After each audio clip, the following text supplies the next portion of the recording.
কি বলবো তাদেরকে, তারা মানুষের বাচ্চা। আপনার জুতা দিয়ে পিড়ান দরকার, শুয়োরের বাচ্চারা। লিমিট ক্রস করে ফেলছে। গতকালকে একবার হয়রানি হয়েছি, আজকে দ্বিতীয়বার হয়রানি হইলাম। হয়রানি হয়েছি, এই ধরনের কোনো মানিয়ে নেই। বিশেষ করে তামিম ইকবাল, মিঠুন, তাদেরকে তো মানে মুখ দিয়ে যা যা আসে বলতে পারতেছি এটা। লিমিট ক্রস করে ফেলছে। গতকালকে একবার হয়রানি হয়েছি, আজকে দ্বিতীয়বার হয়রানি হইলাম। কি বলবো তাদেরকে, তারা মানুষের বাচ্চা। টিকিট একসাথে অনলাইনে কেটেছি, কিন্তু আমরা গতকালকে এসেছে হয়রানি এভাবে দৌড়াদৌড়ি এভাবে হামচামচির ভিতরে পড়ছি।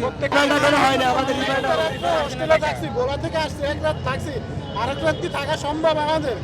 আমরা টাকা দিয়ে কি করব? আমরা তো অনেক খরচ হয়েছে, ও সপ্তাহের টাকা কি দিব?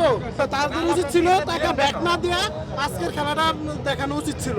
তাদের উচিত ছিল কারো টাকা ব্যাক না দেওয়া, এই টিকিট দিয়ে খেলাটা দেখানো। আজকে খেলা দেখানো। একটা রাত্র ছিলাম হোস্টেলে, 1000 টাকা খরচ হয়েছে, খাবার দাবার একটু বাড়িয়ে দিলাম।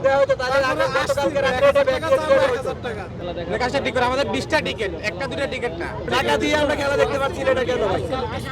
গতকালকে হয়রানি, আজকে সেম হয়রানির ভিতরে আমরা পড়ছি। আপনার জুতা দিয়ে পিড়ান দরকার, শুয়োরের বাচ্চারা। খানকিরগুলা সবগুলো শুয়োরের বাচ্চার জুতা দিয়ে পিটান দরকার।